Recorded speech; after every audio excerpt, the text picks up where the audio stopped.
नमस्कार, मैं हूं मनु राजपूत और आप देख रहे हैं सोजस स्पेशल। राजस्थान की भजनलाल सरकार जन कल्याण की नई इबारत लिख रही है। मुख्यमंत्री श्री भजनलाल शर्मा के सशक्त नेतृत्व में प्रदेश विकास की नई रफ्तार पकड़ रहा है। चाहे बात हो किसानों की भलाई की, युवाओं के लिए रोजगार के अवसरों की या फिर महिलाओं और कमजोर वर्गों के उत्थान के, भजनलाल सरकार की अनेक कल्याणकारी योजनाएं हर मोड़ पर राजस्थान वासियों को सशक्त बनाने के साथ साथ उन्हें संबल दे रही है।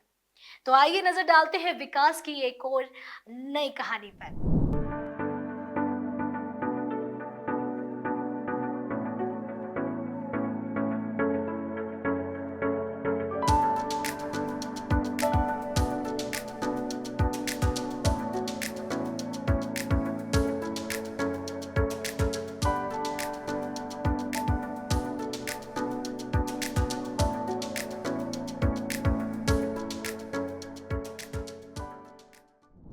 मुख्यमंत्री श्री भजनलाल शर्मा के नेतृत्व में राज्य सरकार पर्यावरण संरक्षण के लिए हरियालो राजस्थान अभियान चला रही है। जहां गांव को प्लास्टिक मुक्त किया जा रहा है, वहीं आम जन में भी जागरूकता नजर आने लगी है। गणेश चतुर्थी पर्व से पहले मूर्तिकार गणेश जी की इको फ्रेंडली प्रतिमाएं बना रहे हैं, जिससे हमारी नदियों और पर्यावरण को नुकसान न हो।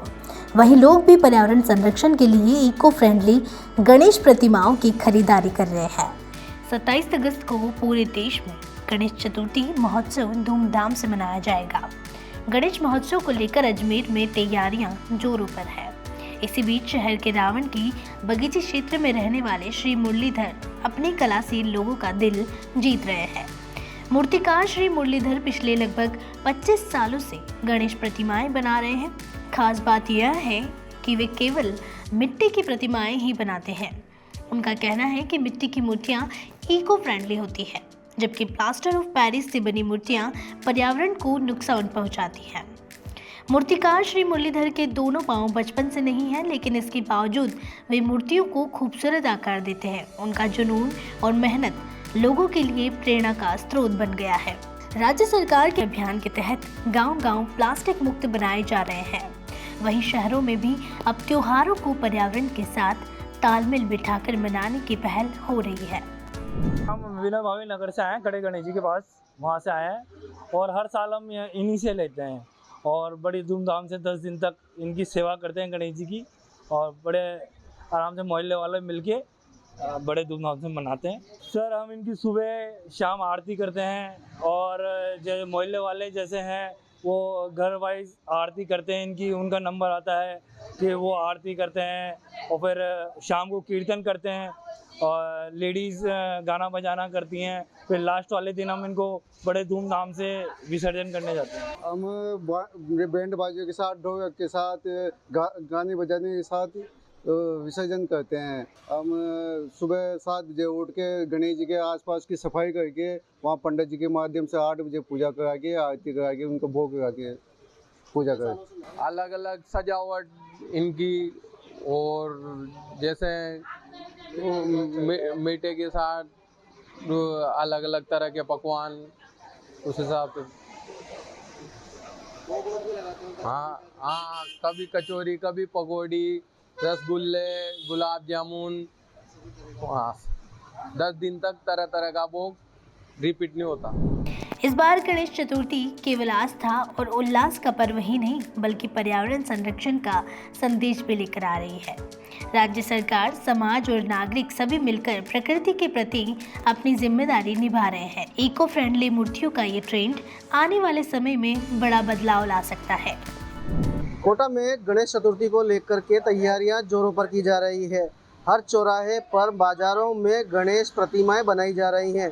लंबोदर को लाने के लिए लोग जहां आतुर दिखाई दे रहे हैं, वहीं कारीगर भी पूरी मेहनत से दिन रात एक करके प्रतिमाएं बना रहे हैं। हम आपको दिखाते हैं कि किस तरह की यहाँ पर इस बार प्रतिमाएं खास तौर से प्रचलन में आई हुई हैं। कहीं मोदक लिए हुए गणेश जी हाथ में हैं, तो कहीं मूषक पर बैठे हुए गणेश जी नज़र आ रहे हैं।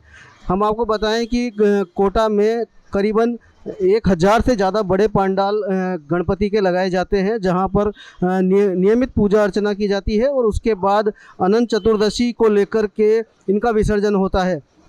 कोटा में करीब 100 से अधिक ऐसे स्थान हैं जहां पर विसर्जन होता है, लेकिन प्रमुख विसर्जन जो होता है वो किशोर सागर तालाब की पाल चंबल पर और बेतरिया कुंड पर होता है, जहां पर बड़ी बड़ी प्रतिमाओं को क्रेन के जरिए विसर्जित किया जाता है। उससे पूर्व जब गणेश जी को स्थापित किया जाता है तो उनकी पूजा अर्चना होती है, निरंतर आरती होती है, महाआरती होती है, कई जगह भंडारों का भी आयोजन किया जाता है और ढोल नगाड़े की थाप पर इनको विराजमान किया जाता है। जैसे ही 10 दिन पूर्ण होते हैं और गणेश जी को अनंत चतुर्दशी के दिन जैसे ही विदा किया जाता है तो कहीं आंखों में आंसू होते हैं, तो कहीं गणपति बप्पा मोरया अगले बरस तू जल्दी आके मंगल कामना के साथ उन्हें वापस बुलाया जाता है। इस बार जो ये प्रतिमाएं ये कोटा शहर में बनी है वो अपने आप में खास हैं। बताया जा रहा है कि कोटा जिला प्रशासन की बात हो, चाहे कारीगर बनाने वाले हों या स्वयंसेवी संस्था हो, इस बार सभी ने ये तय किया है कि मिट्टी की प्रतिमाएं बनाएंगे और पर्यावरण का संरक्षण को लेकर के इस बार काफ़ी पहल की जा रही है। कोटा से सुजस के लिए दिनेश कश्यप।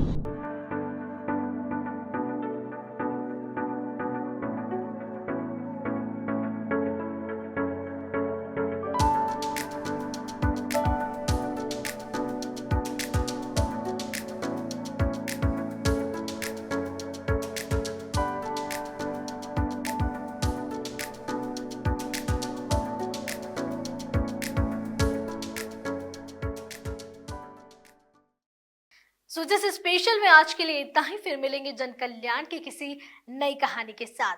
तब तक के लिए देखते रहिए सुजस समाचार। हमारे चैनल को लाइक, सब्सक्राइब और शेयर करना ना भूलें। धन्यवाद।